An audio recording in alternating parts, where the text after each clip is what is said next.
If you're tuning in, lucky you, we are going to teach you how you can increase your productivity, increase your profitability by 33% by just increasing your awareness around this incredible construct around almost everything that you do in the business, right? And we love to plan and prepare. We love to execute. On the backside of this, man, there's so much opportunity for us to go harvest all of the fruit from this, all of that energy, all of that investment, and mastering the debrief construct in our business. Hello and welcome to the Remarkable CEO Podcast, a show dedicated to chiropractors who want to transform their job into a business so that they can have a remarkable practice as part of a remarkable life, not instead of one. With your hosts, Dr. Pete Camiolo and Dr. Stephen Franson. What's up, Remarkables? Welcome to another episode of the Remarkable CEO Podcast. I'm Dr. Stephen Franson. And I'm Dr. Pete Camiolo. Hey, it is Thursday afternoon, and we are in the studio getting ready to rock and roll. Psyched for the conversation we're about to have today. If you're tuning in, lucky you, we are going to teach you how you can increase your productivity, increase your profitability by 33% by just increasing your awareness around this incredible construct around almost everything that you do in the business, right? So today we're going to be unpacking this concept of the debrief. It's the post-huddle around everything that you do to make sure that you're really harvesting all of the fruit, all of the gold, Dr. Pete. Super excited about this conversation because it lives throughout our businesses, all through our day, all through our week, all through our month, all through our year. Every opportunity that we get, man, we love to plan and prepare. We love to execute. But on the backside of this, man, there's so much opportunity for us to go harvest all of the fruit from this, all of that energy, all of that investment, and mastering the debrief construct in our business. The power of the debrief. I'm just super pumped for this. Imagine leaving 33% of the meat on the bone. You know what we'd say in my house? We tell you, you're not done. Get back in your seat. You're not allowed to clear the table until you ate it all, right? Look at all the chicken on those bones. Come on, kid. You can't leave 33% of organic free-range chicken on the bone kind of thing, you know? So, Dr. Stephen, I'm excited to talk about this because, I was inspired actually in the last few weeks as we've come off of one of our immersions, which we did here in the U.S., the team building immersion. And I love meeting with the CEOs who have attended afterwards, and the discussions and conversations are so rich afterwards. But then I sometimes think, like, is that just getting lost in vapor? Like, is it coming out of your mouth right now and then nothing happens with it? Like, what actually happens after, an event? What actually happens after a shift? Like you said earlier, this is the post-shift huddle for everything in your business. So we are inspired today to have a conversation around how to really maximize productivity in your business. And it's possible, and in many ways probable, that you're losing 30% or 33% of the value that you could be capturing in the productivity. So with that said, Dr. Steve, I want to bring everybody back to a construct that we teach, which is called the APPEAR process. Okay, so the APPEAR process, in that process are the purpose of the APPEAR process is it's what we call a manifestation formula, which essentially says this: that which you intend to, that which you envision, that which you desire, that outcome you're pursuing is going to increase in likelihood to be achieved, to manifest, to come alive, to be experienced if you follow a process. So it's the APPEAR, APPEAR. So it's assess, which is actually looking back of how did we do that event last quarter, last year, last month? How did we do? Right? It's the assess. It's the looking back discipline of using data and intel to help inform the decisions you make moving forward, right? That's wisdom, right? So that's the A. Then it's the P, which is the plan, okay? So we plan. That's the second step. So once we have the assessment, we go into planning stage, where now we're beginning to put together the plan for what we want to accomplish, what we're trying to accomplish during this next shift, this next event, this next fill in the blank. So we begin to plan. And then once we have the planning stage completed, now we can begin preparations. Okay, so we put together a plan. Now we can assign, accountability to everybody. Okay, what are you going to be doing? We assign roles and responsibilities and all that. And then we move forward, we go. And then we begin preparations. And that's the third step in success in the manifestation in this appear process in this formula. Then it's the execution stage. So that's when we're in the midst of it, right? You're putting on the conference, you're putting on the event, the dinner workshop, you're running the shift, you're doing the Better Results Faster workshop or the advanced workshop, or you're running a patient appreciation week, whatever it might be. Okay, you're executing. And then at the end of that, instead of just doing one of these, like a sigh of relief, like, wow, man, that was on to the next thing over, and moving right on to the next thing. It's actually a discipline of another A in the appear process, EAR. That A after the E, between the E and the R, is there's an A. We're focusing on that right now. It's the assess or the debrief. And like Dr. Stephen said, we just lumped preparation, execution, and then the debrief.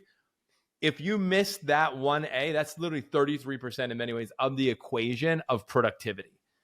And I'm inspired today, Dr. Stephen, and have this conversation because coming on the heels of an event for us where we invest so much time, energy, focus, money into putting on an event, to imagine the scraps that get left over at the end to debrief the event. It's really, it can be unfortunate. Now, we as an organization have recognized, and thank you for our awesome team. If you listen to this, thanks team for That's right. Thanks, helping team.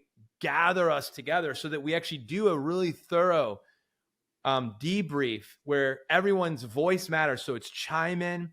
So everybody has a chance to chime in. So we got full buy-in so that when we make decisions that come out of that, it's based on intelligence so that we continue to get better each and every time. And that's the way our business experience should be. It should continue to get better every single time, every single quarter, every single year. And the power of that is found in the debrief. So I love the fact that you just celebrated our team and just another successful immersion. We didn't, create a lot of fanfare around this, but that was our 30th immersion, which is spectacular, right? So, we have an incredible team. We have a world-class team, and we have a world-class tribe. And that tribe's made up of our clients, our coaching clients, the other attendees, and our success partners, right? So we just have this amazing tribe of people like all together, and the tribe comes together, and it's a spectacular, it's, dare I say, remarkable experience every time. And without fail, 25 people come up to you and say, I don't know how you do it. These get better every time. This conversation is about how we do it. Okay. So this is how we do it. Number one, thank you. Right. So thank you for recognizing that, because that is our objective. We want to be better every time. Right. So perfection is not the goal. Progression's the goal. Right. So we're always trying to get better. Right. So, and we have a team that's our spirit. Right. So it is absolutely the DNA of everybody in the Remarkable Practice team. Right. So what we know is the key to our success is the fact that we have this process where we have the pre-event meetings and planning and preparation. We have the execution at the events with great intention, following our plan and our process with the built-in agility to adapt readily and appropriately to the stressors that invariably show up at the event. And then the third component of that, which is so critical, is the debrief. It's the follow-up meeting and meetings, right? So the follow-up meetings, which we just came off of the other day, it's just like, this is key, guys. And we've been doing it since the first one. Like, so we're 7-8 years into this now of throwing these events. There's a before, preparation, meetings, and planning. There's execution. And then there's the follow-up debrief, right? And in the debrief, these conversations are all about, hey, what were our goals and what were the outcomes? How did we do, right? It was, what are our takeaways? Everybody. And we actually have a document, a shared Google document that captures categorically what was everybody's takeaways. Start doing this, stop doing that, do more of this, do less of that. We want to do kill lists and keep and kill lists so we know exactly what we're going to take into the next event, right? So we want to capture that when it's fresh and new, and everybody remembers either the joy or the pain associated with the experience at the event. The wins and learns, it's really important. It's like, we don't win or lose. We win or we learn. What did we learn from this? And we keep getting better. And then, of course, there's action items. Do what, by whom, by when. Dr. Pete, the debrief is something that has been the key to our just these initiatives, right? So just the immersions themselves. But we do this with every single thing that we do inside of the business. We did it with every single thing inside of the practice. You know, you and I both were talking before this show. I mean, from the big things like taking your team to the immersion.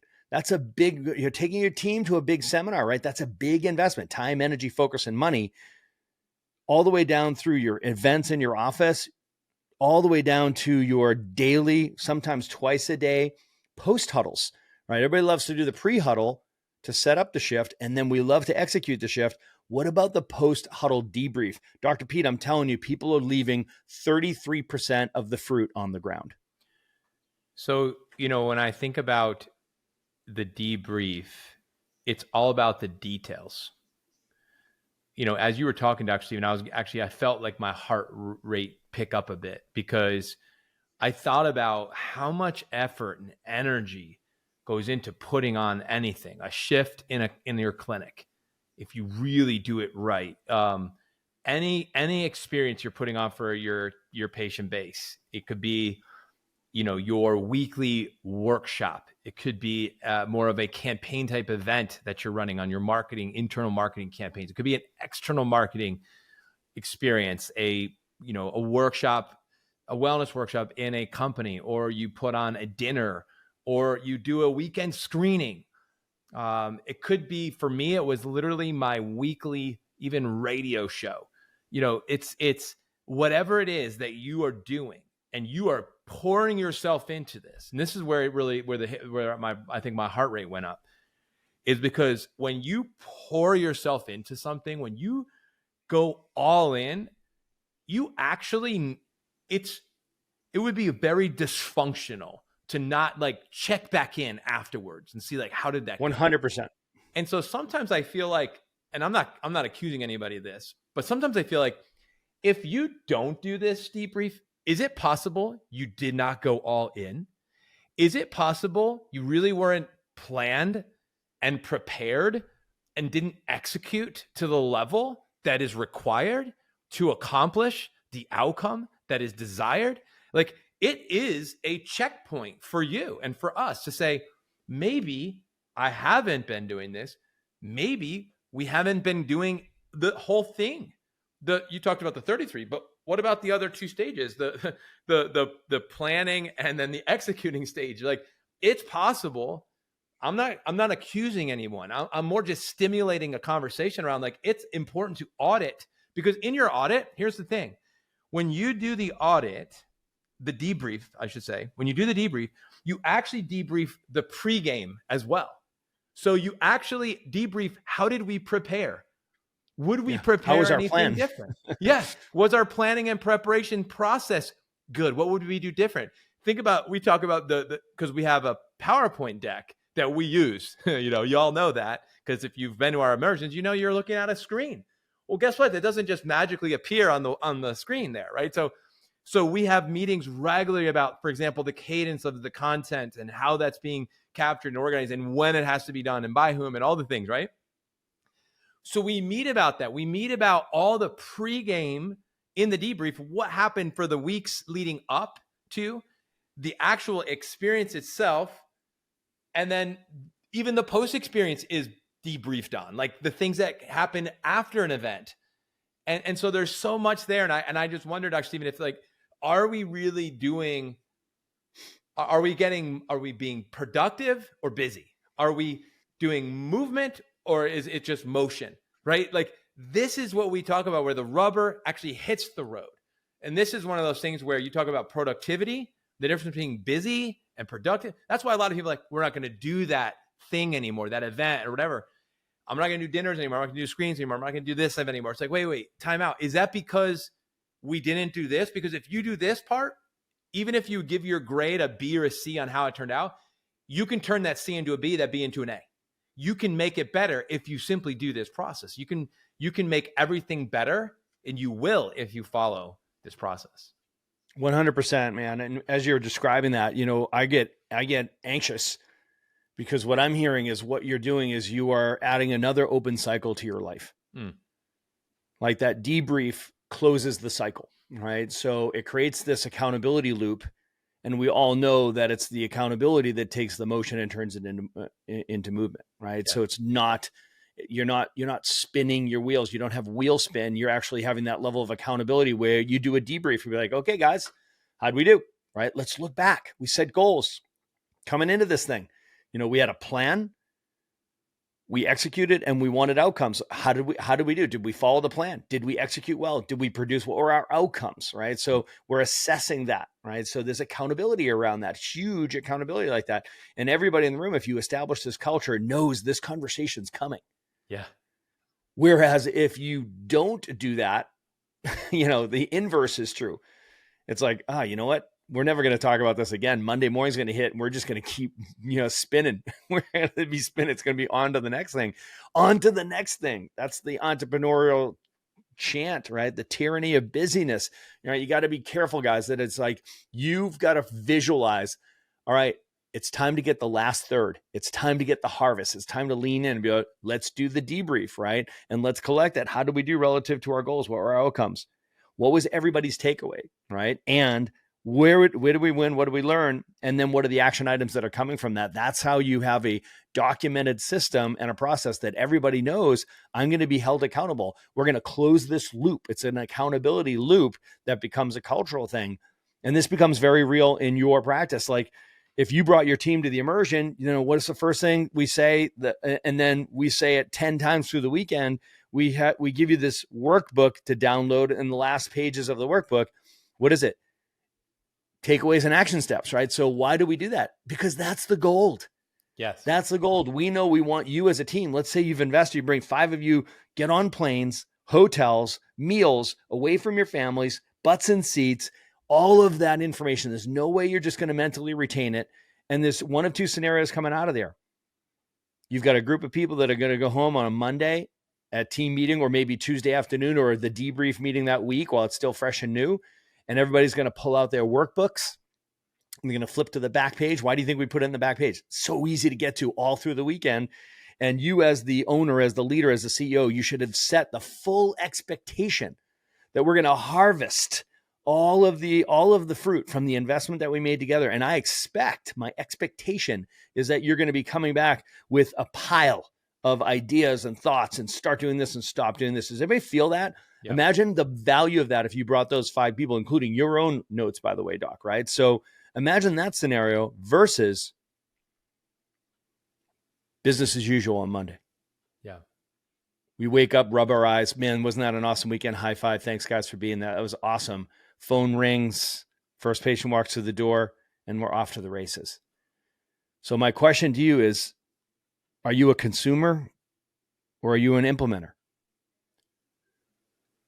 So are you going to the seminar for more information, or are you bringing your team to the seminar for transformation? So ultimately what we're telling you is that this debrief process, whether we're talking about a massive undertaking like taking your entire team to a seminar weekend, or it's simply the daily post-shift huddle, don't leave a third of the fruit on the ground. Please stick around for more business insights from this week's bonus interview with our remarkable success partner, dedicated to helping you more successfully help more people. Enjoy. All right, CEOs. So today I'm honored to be in the studio, virtual studio, with a new friend of mine, a colleague of all of ours, and a CEO, a chiropractor, a CEO, and someone who is clearly on the mission to help chiropractors help more people. Dr. Steve Tullius from Waitlist Workshops. Doc Steve, thanks for taking the time to join with me here today for this special expert interview. I'm looking forward to digging deep with you and helping our docs figure out how we can help reach more people. So welcome to the show. Hey, thank you so much, Pete. It's great getting to know you, and I know we're on the same mission of helping the masses get more access to chiropractic care. So thanks for having me here. Yeah, absolutely. So I wished that, when I was actively in practice, that what you did existed at the time, but I've always had a passion for doing workshops. And so it was a huge part of my practice, my entire career, as well as Dr. Franson as well. So I know this is something, when we learned about what you were doing, we said, oh man, if we can align with this guy, this would be amazing. And then when we met, we were actually introduced through another CEO that we work with, Dr. Justin Brown down in Florida, and he connected us. And from our first moment, it was like, yeah, we're supposed to work together. Let's figure this out. Let's get going. So you are a actual success partner, just so everyone who's listening understands. So in the Remarkable Practice, there are certain businesses that meet the standard of criteria of being a success partner, which basically means, hey, we are endorsing you. We are saying to our doctors that we get to work with, hey, you should strongly consider working with these people. This is their product or service. So that is what you do in the Waitlist Workshops. So we're going to get into the details of what you're doing now. But before we do, so I want the audience to know that's why you're here, and what you guys are doing is just awesome. So I'd love for you to give the audience a little bit of a story, backstory about, you and your journey, your chiropractic journey, and then also obviously into what you're doing now, in addition to everything you're doing in your chiropractic practices. So I'll let you kind of take the mic and run with it. And then I've got some questions I'd love to ask you here today. Awesome. Thank you, Pete. I wish there had been something like what we have now for doctors. It's basically a plug and play workshop marketing system. I built my practice off of workshops, and if you look at our profession, it's such a necessity to educate, right, the public. If they have a positive impression about chiropractic, they think it's primarily good for neck and back pain. So we have so much education that we have to do. So but I used to be deathly afraid of public speaking. It was not my forte. But I knew at one point, I forget where I was listening to a speaker, and I realized finally that I didn't have the luxury of not standing up and speaking out, with the information that we have as chiropractors. So I just started doing it. I started doing them, and I got really good at it. And others saw what I was doing, asked if I would do it for them. And that's how the whole company started. But really, my story really goes back to my son too. My son, at the age of 4.5, developed something known as PANDAS or PANS, which is a pediatric encephalitis that causes just a horrible life experience. And we didn't know what was going on with him at the time. Spent years trying to figure that out, but in the process got really into this neurodevelopmental world, and that's where my practice really started to focus.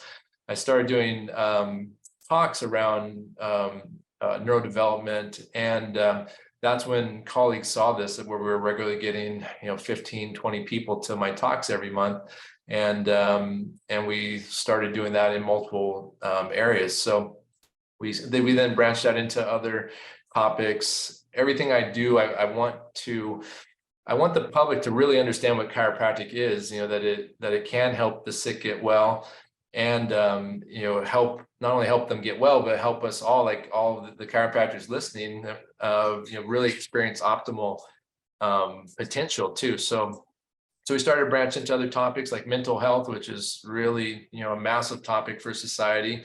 Especially after what COVID did to our nation and the world, and into like autoimmune, epilepsy, really some of the big challenges that our profession always used to address, and really arguably is probably the reason why we still are around, because of the miracle, quote, miracle cases that we used to always help, but because of insurance and other factors, our profession got railroaded and pigeonholed into musculoskeletal only. So that's a quick rundown of who I am and my mission, and how my practice then evolved, to having this company that helps doctors put on workshops too.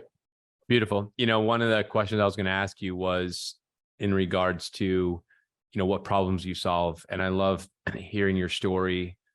First of all, I didn't know that about you and your family with your son. And that's, I know that's been a lot just for you to walk through. And obviously that's not our topic for today, but just from a father's perspective, I love speaking to men, fathers, parents, how you navigate things like that while you're also running a practice. There's a lot of layers that, but here's the cool thing, which I love about your story, is that, you were able to allow the issue, the challenge, the problem that you were navigating. Actually, you used it as a catalyst to then help reach more people, and you didn't go internal, you went outside of yourself, which is really awesome. And so thankful and grateful that you did that you allowed this challenge that you faced, which you had to navigate personally, but you allowed that to ignite within you, the fire that you wanted to go now and reach more people, and then using the platform and getting out of your comfort zone.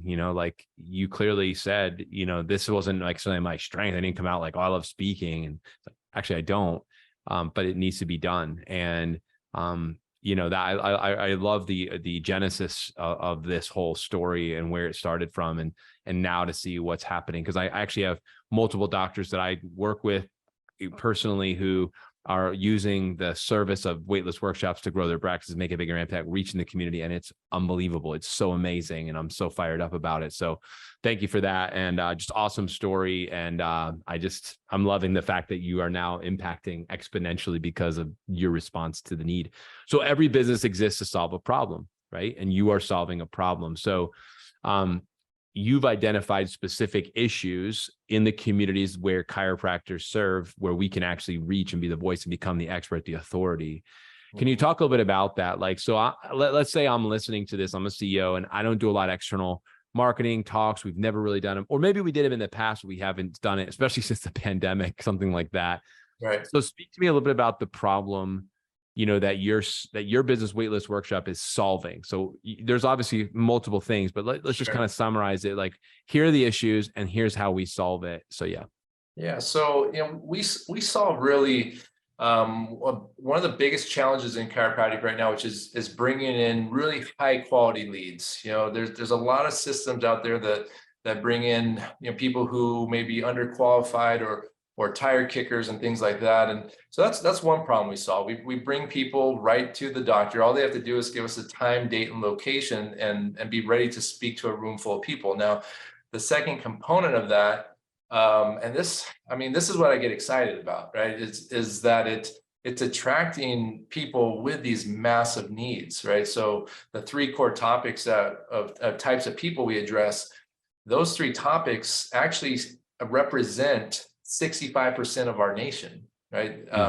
Issues with neurodevelopment, so autism, sensory processing disorder, ADHD, anxiety, mental health, anxiety, depression, PTSD, and autoimmune issues, fibromyalgia, MS, all these chronic diseases, and we don't position it in a treatment perspective. All of it's presented in a subluxation-based, philosophically centered, salutogenic perspective.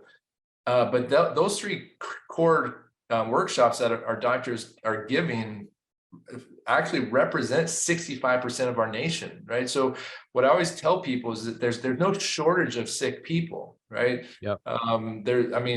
Unfortunately, there's a massive need. However, there's no demand, right? For us, right? There's a demand for the medics down the street, but so what we're doing is we're trying to flip the whole script, right? And change it and create a demand for a massive need out there and funnel people into the chiropractic setting.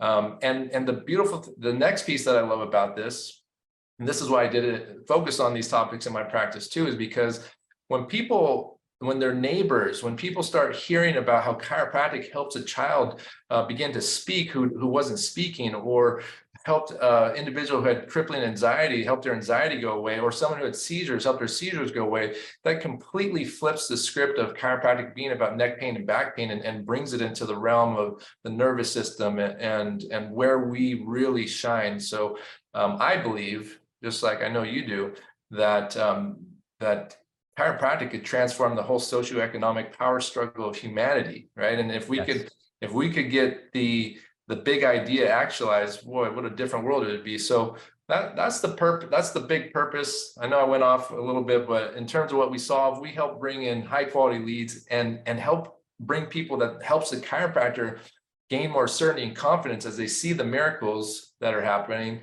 And they also gives them just a whole lot more satisfaction in practice. Not that there's not satisfaction in helping people with neck pain and back pain and these problems, but I know in talking with many docs over the years that that they want to be seeing more of the quote unquote miracle cases. They want these people, but they just don't know how to attract them. We developed a system that beautifully attracts these people into practices and helps doctors, get to really experience that of joy and beauty of practice. Well, I love that you let it rip there. I like that you went off for a minute. So thank you for that. This is a perfect platform for you to kind of loosen the gaskets a little bit and let it go. I appreciate that and your passion. So thank you. And it was crystal clear.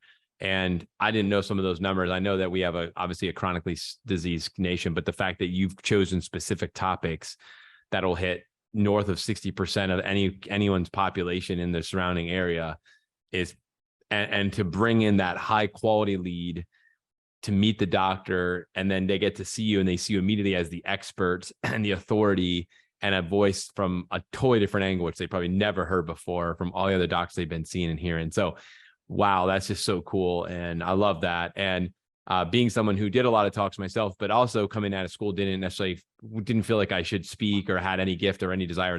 I was actually afraid of that. That was something I had a fear of, like everybody says, but I actually did. That was significant. So to hear you say that you could do that, because that's always the hardest thing, butts and seats, right? That was always the challenge for me. And my team was always, hey, we're going to do this, but we got to get butts and seats. And so I love that. So, obviously, we're talking business here. So CEOs on the other side of the line. So talk a little bit about what we're seeing numbers wise. I know you've done a lot of workshops, but talk a little bit about docs that you say, hey, all right, we're going to hire you, doc. We want to work with Waitlist. What kind of things are we seeing? Just, general numbers, whatever you feel comfortable sharing, but what kind of things are we seeing as far as, attendance, getting to workshops? What's the ideal numbers? What are we looking at? Are you guys tracking it all, the number of conversions, people booking appointments, and then people actually getting started in care? And then even further than that, the outcomes. It's all about results, like you said, the miracle stories. Well, we don't have to go all the way that far down the line, but if you went ROI, just attendance to booking, and then once they book, they come in, they see him. Talk me through just a little bit of what can a doctor expect? What are some of the things you're seeing in 2023? Yeah, so we've helped doctors give over 6,000 workshops, so we have lots of data. Our averages now, and they keep improving because the longer we do this, the better we get at it too. So right now we're averaging 45 leads per workshop. Now we have a lot of docs, even just like last week, had 100, 91, 78. But we know that the average is going to be north of 45. Based upon show rates will be between 20 to 30%. And that's been consistent for the last 8 years that we've been doing this. It will be more in certain regions of the country. But that 20 to 30% we know is where it's going to be. So based upon those numbers, we know that somewhere between 10 to 15 people will be in attendance. Now, just last week in my office, I had 24 in attendance and I scheduled 17 new patients. It was a fantastic event. I'm looking at some survey results because we have our docs fill out a survey the following day. And so we see docs here, 22 in attendance, 9 new patients, 26 in attendance, 13 new patients. We know that average doc is, on all of our workshops, average number of new patients is going to be 5. Now, we know that the docs that are doing the best have the best systems already. That's why we see docs like yours, Dr. Justin Brown, and others who are getting coaching, have been through and done a lot of work in other areas. They're getting the best results. They're the best closers. They're getting the best signups. But even in our entire system, though, the average doc will have 5 new patients. So based upon that and a case average of 3,000, which is pretty conservative, then they're looking at an average return on investment of 4 to 7 times. A doc like myself, or is really experienced, or Justin Brown, or others who are consistently getting double-digit new patients, and that's definitely possible with a workshop system like this. They're typically seeing somewhere around 9 to 12x returns. So this is why, I used to have a website company as well, and we did search engine optimization, and we did some other things. Once we really got everything nailed down with workshops, we just stopped doing every other type of marketing because the return on investment was so much more effective with workshop marketing, because you're bringing in high quality people, and they're sitting down in front of you for an hour. At that point, once they say yes to an exam, they've already bought. I've found most docs typically are actually messing up by trying to still sell that person once they've come to the exam. Once they've signed up for an exam and gone through your talk, now we just need to do the exam and tell them, here's what's next. Unfortunately, a lot of times, sometimes docs are trying to sell people afterwards, but they've already bought, and they end up selling them out of care a lot of times. Man, that's I can feel that and see that happening. So really, really important point. I'll make a point that's, I think, really relevant too, especially for our CEOs listening, as an example. So I know that some of the CEOs that we work with who are using Waitlist Workshops aren't even the ones doing the talk. They have an associate doctor or another expert on their team actually could be delivering the talk. So think about you're leveraging Waitlist Workshops to help bring high quality leads, and then another team member from your team who is energized around doing the talks, if you wanted, can actually deliver the talk. And so it's just, to me, it's an incredible point, a leverage point, to leverage an expert like you and Waitlist Workshops to actually help you organize the right topic and get the people, butts in seats and doing all that. And then the deliverable of the actual talk itself, you can do it, but you can also outsource that. If you're listening, and a lot of our CEOs are thinking through this, like, how do we do this? We have multiple locations and things like that. It's like, yeah, you can do that 100%. And so I love that. And that's a big deal. And then, so continuing with this. So, I want to talk about the future, because you just talked about it when you talked about the website, and then you said, wait a second, like, I want to put all my energy here. So we just came through the pandemic. And when we went through the pandemic, I know for us, we had to scramble because so many of our marketing strategies were external marketing. And then all of a sudden, shut down worldwide. And so, now that things have opened back up and people are starting to like dip their toe in, doing outside things again, it's amazing how slow like that people have just begun getting those going again, docs. This is an incredible way for you to immediately get back into the marketplace and do that.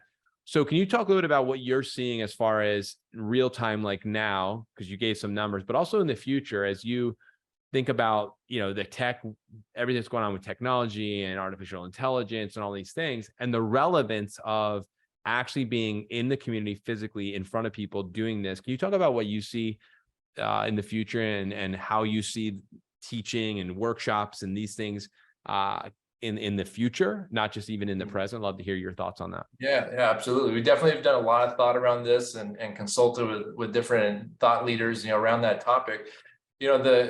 Clearly we saw after the pandemic, we clearly saw an increase in desire of people to get out and be doing things in person.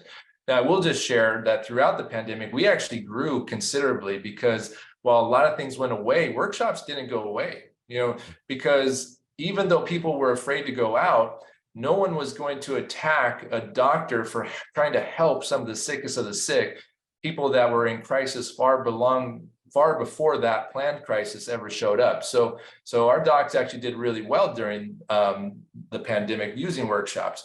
Now, with the future, with AI being so prevalent and people not being sure what they can trust, both in video and image format and everything, you're going to find that people are going to really want to be in person, in front of a real person, so that they can see and hear that person and know that what they're hearing and seeing is something that's actually trustworthy. So our feelings, and based upon what we're seeing and hearing from a lot of people in the AI industry too, is that people are going to really demand more of this and want more of in-person connection when we get more and more into this AI-driven, society.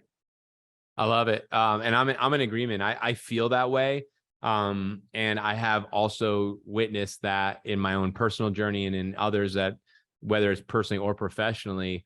And I did not know that, but it makes a whole lot of sense now, what you just said about the fact that we grew during the pandemic doing workshops. That's awesome. I love that.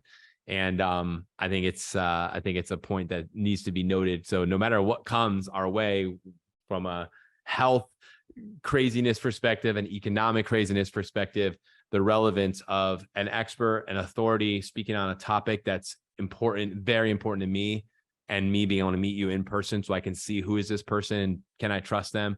All of that can be accomplished with this one mechanism, this strategy, which I absolutely love. So I could keep talking. We could go on and on.